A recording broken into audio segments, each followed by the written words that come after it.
viajamos a medio camino entre Cataluña, Aragón y Andorra por el sur, la Auvernia francesa al norte, la antigua Aquitania al oeste y la Costa Azul por el este. Pasados ya los Pirineos y adentrándonos en una de las regiones más ancestrales y ricas en cultura y tradición de Francia, que aún hoy en día, en pleno siglo XXI, mantiene una marcada y propia personalidad,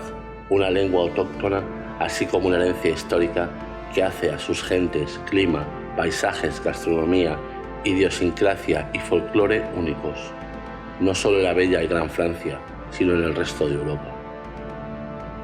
Se trata de la región del Languedoc-Roussillon, también conocido por su primigenio nombre romano, la Occitania o la Tierra de Oc. Tierra donde nacieron los trovadores y sus cantos sobre el amor y las gestas épicas, que más tarde evolucionarían por todo el continente a los juglares, no tan refinados como los trovadores occitanos. Tierra de grandes viñedos, que salpican por doquier sus ricas y agradables campiñas meridionales, y con estas de prodigiosos vinos, no tan famosos como los orgullosos Borgoñas y Burdeos, pero no por ello de peor calidad. Tierra de una espléndida gastronomía, mezcla entre la mediterránea y la montañesa, de un variado y amable microclima mediterráneo que permitió el asentamiento de grandes civilizaciones antiguas, desde los romanos y fenicios hasta las tribus germanas como la visigoda. Y fue aquí donde se propagó y asentó una desviación del cristianismo llamado catarismo, una de las consideradas herejías por la Iglesia Católica Apostólica Romana,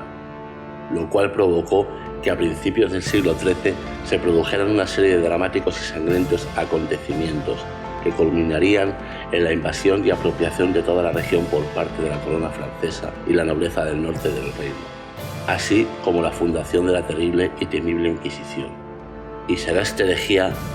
el hilo conductor que nos guiará, salvo excepciones, por los diferentes lugares que visitaremos en este documental. Por ello, antes de seguir viajando, explicaremos en qué consistió esta herejía y su trágico final. La religión o filosofía cátara o albiguense, llamada así porque uno de sus centros más importantes radicaba en la ciudad de Albi, fue una evolución y desviación sincrética del gnosticismo persa, que se propagó desde el oriente hasta el occidente europeo, mezclándose y mutando a los valores cristianos y haciéndose fuerte en diferentes regiones germanas del norte de Italia, pero sobre todo en la Occitania. De la religión y el misticismo persa adquiere el maniqueísmo o división de la existencia entre el bien y el mal absolutos, de los dioses Magda y Ormuz, los cuales fueron sustituidos por Cristo, Dios y el diablo. Para los cátaros, el mundo mortal y material era el feudo del mal, es decir, del diablo, y el bien o Dios solo moraba en el mundo espiritual, el supraterrenal, con lo cual el ser humano estaba predestinado a pecar y ya que no se podía evitar, por lo menos se podía intentar obrar recta y bondadosamente. Para conducir y salvar a los bon hommes, que es como se les llamaba a los cátaros, los buenos hombres, estaban los perfectos, los cuales eran santos y doctos hombres y mujeres conocedores de la divinidad, lo que equivaldría a los sacerdotes católicos, los cuales podían administrar el único sacramento que admitían los cátaros, el consolamentum, el cual se administraba en la hora de la muerte para perdonar los pecados ante Dios. Los cátaros rechazaban a la Iglesia Católica y sus sacramentos, y pensaban que ésta se había desviado del primigenio legado de Cristo y se había convertido en una institución corrupta, dogmática y basada en la represión, olvidando el legado del amor y del perdón de Cristo. Al ser una religión tan atractiva y relajada, se propagó sin cortapisas por todo el Languedoc, calando incluso a la nobleza, que si no toda la cátara, sí lo consentían y toleraban. Entre estos estaban los grandes condes y vizcondes de la casa Trencabel, como los de Toulouse, Foix y Carcassonne. Todo esto encendió las alarmas del papado, que veía mermado su poder en la zona, unido al peligro de que la herejía se extendiese por el resto del continente. Fue por ello que en un principio el Papa intentara hacer una pacífica reevangelización de la zona, encomendándoselo al castellano Domingo de Guzmán, el cual falló en su cometido al rechazar los cátaros de nuevo las doctrinas católicas. Fue entonces cuando, ante estos fallidos intentos pacíficos, el Papa Inocencio III creara el Santo Tribunal de la Inquisición para la persecución de los herejes y que por desgracia se perpetuaría en los siglos venideros, causando tanta represión y muerte, no solo por parte de la Iglesia Católica, sino también, y peor aún, por la protestante. Aprovechando esta coyuntura y bajo la excusa de la vuelta al catolicismo de la región, el rey de Francia, el capeto Felipe II, que ansiaba asentar y unificar el débil e inestable poder de la monarquía francesa en todo el reino y con ello incorporar al Languedoc a la corona francesa, convocó y reunió un ejército compuesto de diferentes señores feudales del norte del reino, capitaneados por el poderoso y pérfido Simón de Montfort, que se dispuso a invadir la Occitania a fuego y hierro. Fue en este punto cuando la cruzada saltó los Pirineos e involucró al rey de Aragón, Pedro II, ya que los condes de Toulouse eran sus vasallos, y con ello el monarca se presentó con sus huestes en la Occitania para defender a sus protegidos, muriendo trágicamente en la batalla de Muret en el año 1213, lo cual fue el revés definitivo para los occitanos y los cátaros, ya que, perdido el rey de Aragón y ante la ferocidad de las tropas cruzadas, fueron cayendo sin remisión, y ni siquiera la muerte de Simón de Montfort por la certera piedra de una catapulta en el asedio de Toulouse en 1217 evitó que los planes del rey de Francia y el papado se cumplieran y la Occitania pasara a las manos de la corona francesa y al Vaticano y se extinguiera por completo el catalanismo que, como veremos, aguantó con todas sus fuerzas hasta su último reducto en el remoto Montsegur, que visitaremos al final del documental.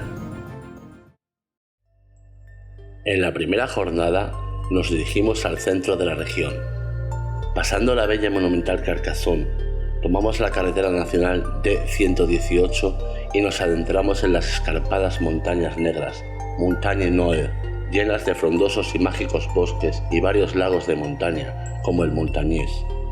hasta llegar al desvío que nos conduce por los últimos kilómetros a través de una sinuosa, angosta y estrecha carretera rodeada de verdes y enigmáticos bosques,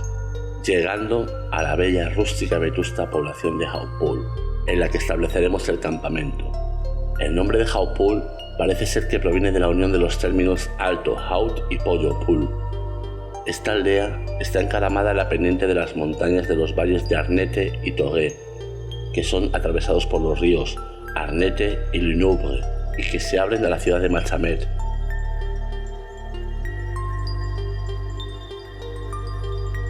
Y está dominada por las ruinas de su pequeña fortaleza, a la que se puede acceder desde el otro lado del valle por una vertiginosa pasarela elevada. Se cree que dicha fortaleza data del siglo V y que fue construida por los visigodos. Ya en el siglo XIII, en el año 1212, fue asediada y vencida por las tropas del sanguinario y avaricioso Simón de Montfort, ya que Hautpoul era feudo cátaro, pero tras la retirada de las mecenadas católicas, esta volvió al catarismo, y algunos de sus supervivientes fundaron la ciudad de Machamet. En el siglo XVI, la aldea también presenció y fue parte de la guerra de religión entre católicos y hugonotes, ya que Hautpoul esta vez también se posicionó del lado contrario al Vaticano. Actualmente, y debido a la belleza de su paisaje y de sus empedradas y pintorescas calles y casas, se ha convertido en una especie de pequeño parque temático para turistas excursionistas de toda índole y nacionalidad, y en refugio de artistas y artesanos, con su espectacular pasarela como principal reclamo, lo cual no es muy bien aceptado por los residentes y autóctonos de la localidad, que tienen que soportar el continuo devenir de los visitantes.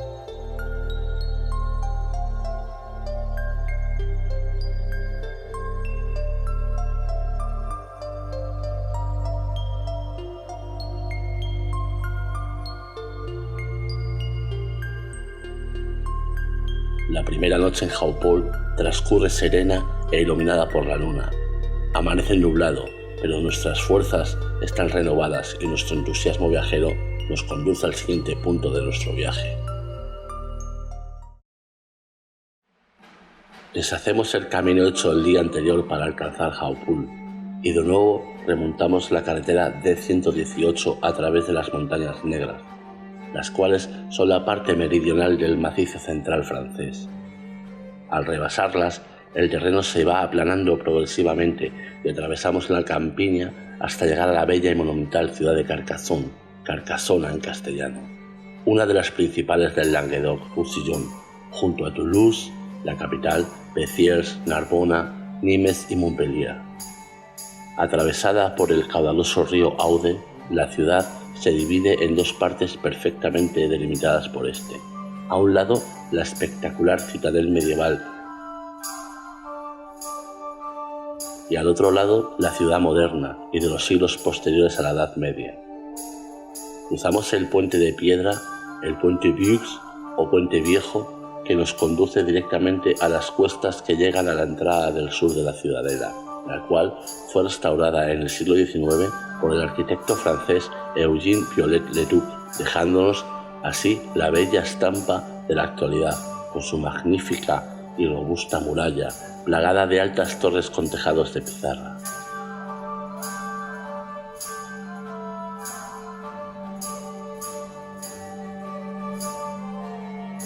Cruzamos el umbral de la puerta principal sur y nos sumergimos en el marasmo de cientos de turistas y decenas de tiendas de souvenirs, bares y restaurantes que salpican las estrechas y laberínticas calles de la ciudadela y que ofrecen todo tipo de servicios, llegándose incluso a encontrar un pasaje del terror o un museo de instrumentos de tortura de la Inquisición.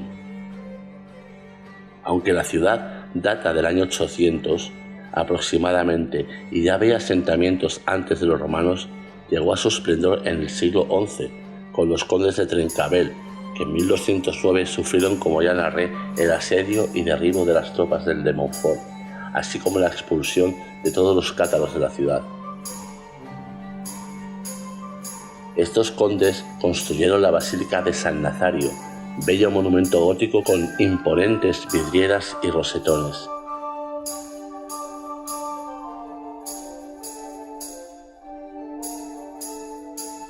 En la que, entre extrañas gárgolas, se aprecia cómo al fin se impuso el catolicismo y sus iconos a la herejía albigense,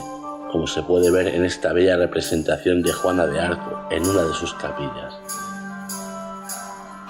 Hartos ya de tanto turista y selfies, buscamos, no sin cierta dificultad, algunas calles tranquilas en las que descansar del ajetreo.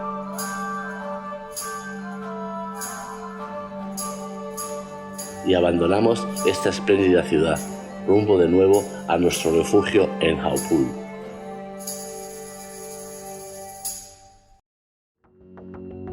A la mañana siguiente salimos temprano para llegar a nuestro nuevo destino. De nuevo tomamos la carretera D118. Pasamos a las afueras de Carcassonne y más tarde por Preixan, Limoux y Alais-les-Bains, hasta que en Cuiza tomamos el desvío que nos conduce al apartado lugar que poca relación mantiene con el catarismo, pero aún así es enigmático e interesante,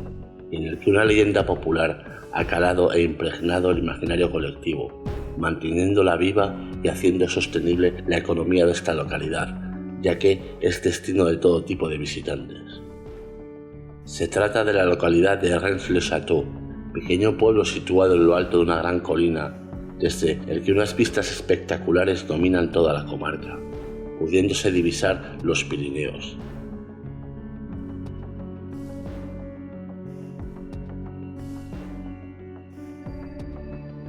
Nada más entrar en el pueblo, nos encontramos con el tosco y recio castillo, el cual, aún de ser primigeniamente construido en el siglo XI por los condes de Toulouse, es del siglo XVII el actual edificio, que está habitado tras decenios de abandono y que, vaya casualidad, pertenece a la familia Hautpoul. Continuamos por sus toscas y empedradas calles, llenas de pintorescas casas, antiguas aras de sacrificio,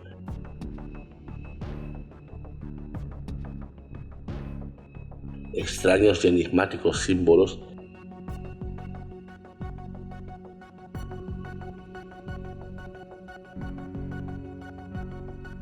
y cruces cátaras. hasta llegar al epicentro del pueblo, la iglesia de la localidad, dedicada a María Magdalena, y al lado la Villa Betania. Y aquí entra al juego el que fue párroco del pueblo entre 1885 y 1909. Se trata de Berenguer Saunier, el cual, por arte y milagro, pasó de ser el pobre sacerdote de un pueblo pobre del sur de Francia a tener los fondos suficientes para restaurar extrañamente la iglesia, llenándola de simbología, y el cementerio, además de construirse una extravagante y bella villa con torre neomedieval incluida.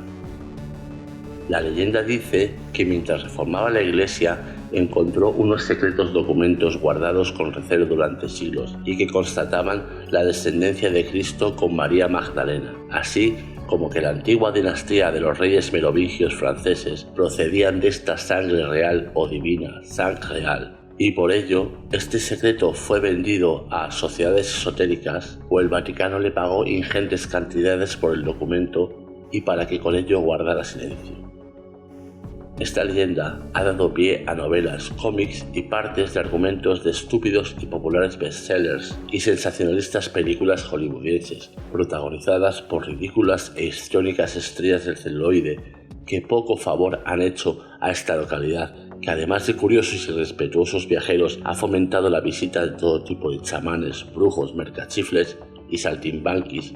que invaden sus calles buscando no se sabe bien qué secreto o fuerza sobrenatural o iluminación. En un pueblo en el que hay 2 tiendas esotéricas, 3 restaurantes, un bar, pero ninguna farmacia o tienda de alimentos, por ejemplo. La historia oficial, sin embargo, dice que el sacerdote Saunier amasó una pequeña fortuna con la venta de misas y desviando fondos, por lo que fue condenado por un tribunal de Carcassonne. Leyenda o realidad, a todos nos gusta que nos cuenten cuentos y dar un toque de magia a nuestra anodina e insulsa vida moderna, vacía de trascendencia. Cada uno que crea lo que le plazca.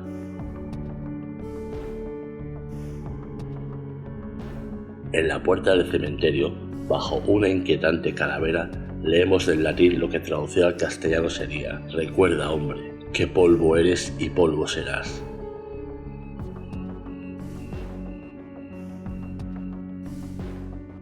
En el exterior de la iglesia, un monumento recuerda a los caídos locales en la Primera Guerra Mundial, con daguerrotipo incluido de cada difunto. Y entonces llegamos a la puerta del templo, en cuyo frontón se lee: este es un lugar horrible. Penetramos en su oscuridad y nada más cruzar el umbral, bajo unos ángeles encontramos un curioso habitante que sostiene en penitencia la pila de agua bendita, como guardando y protegiendo el templo. Se trata del demonio Asmodeo.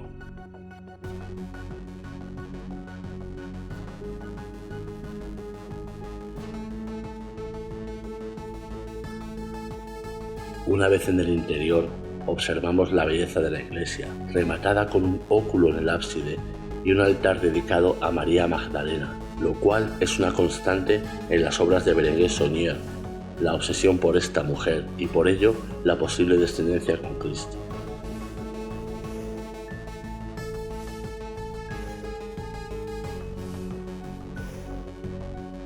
En el extremo de la Villa Betania, en cuyo jardín reposan los restos de Berenguer Saunier, la Torre Magdalá o Magdalena nos despide de este precioso pueblo y nos permite, por última vez, divisar la bella comarca que lo circunda. Amanece rápida e imponentemente en la última jornada de nuestro viaje, y nos armamos de energía para alcanzar nuestra última cumbre, la cual está muy alejada, ya que 112 kilómetros nos separan de esta. Como cada día, tomamos la nacional D118 hasta desviarnos a la altura de Bruxelles-el-Villaret, donde tomamos la D103 hasta coger poco después la D48 en Pezens, la D4 hasta Fanjux, la D119 hasta Mirepoix y por último la D625 hasta que algo llama poderosamente la atención en el paisaje. Un enorme peñón que sobresale en medio de la montañosa orografía, como un megalítico tótem de la naturaleza, y en lo alto de esa peña un castillo. es la montaña y fortaleza de Montsegur, el último bastión cátaro que resistió hasta la extenuación y derrota en 1244. Solo el presenciar el monte y la fortaleza desde abajo nos da una idea de lo mucho que nos va a costar alcanzar la cumbre. Comenzamos la subida y tras cruzar el pequeño bosque que rodea la ladera se empiezan a divisar las fabulosas y espectaculares vistas que nos brinda la subida.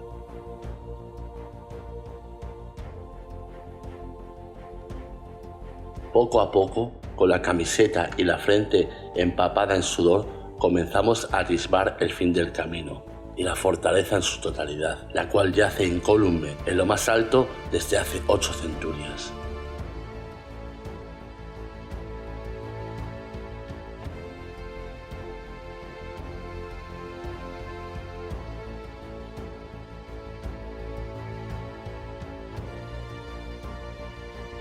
Al llegar a sus muros, descubrimos que solo por las vistas mereció la pena tanto esfuerzo.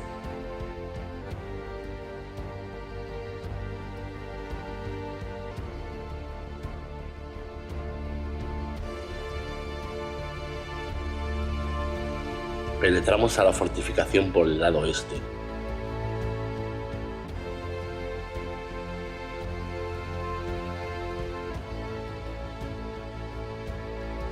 Y descubrimos que del castillo en forma de nave solo se conservan los muros y la torre del homenaje.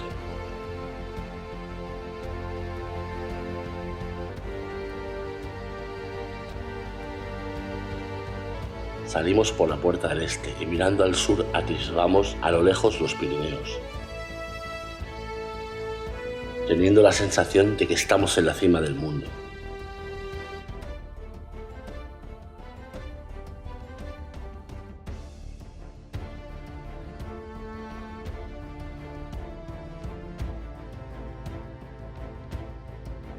Bordeamos de nuevo la muralla y penetramos en la parte trasera de la torre, donde solo quedan los restos de las estancias y un arco ojival. Ya nos hemos hecho una idea de por qué fue este el último reducto cátaro y por qué pudo resistir tanto tiempo a las embestidas cruzadas. 1 año. Se dice que ya que el lado oeste era el único que podía ser atacado con catapultas y aún así no había manera de doblegar la fortaleza, fue por el lado este, completamente inexpugnable, por donde treparon escaladores vascones al amparo de la noche, penetrando en el castillo y abriendo brecha para la entrada de los cruzados, que ayudados por vecinos de la zona se habían apostado a 20 metros de las murallas del oeste.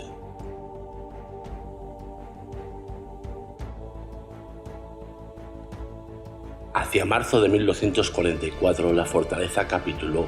y la mayoría de sus habitantes fueron bajados al prado de la ladera y quemados vivos en el que se bautizó como el Prat de los Cremats o el Prado de los Quemados, cerrándose así el último capítulo de la sangrienta y trágica historia de los cátaros, que, como el Rennes-le-Château, hizo nacer la leyenda, en la que se dice que antes de culminar el asedio de Montsegur, algunos cátaros lograron escapar con el tesoro que custodiaban en la fortaleza.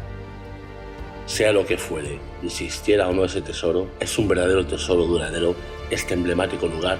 y un privilegio el poder visitarlo y gozarlo. El último anochecer en Hautpoul se presenta con la misteriosa niebla surcando las montañas y sus frondosos bosques, como si fuéramos advertidos de que el misterio y las leyendas que salpican la región son reales, y que la historia de Occitania, como ocurre con la niebla, se cubre de la difusa casa de lo incierto y lo mágico. Un sentimiento profundo cala en nuestros corazones y la certeza de que tarde o temprano volveremos a visitar y surcar esta maravillosa región.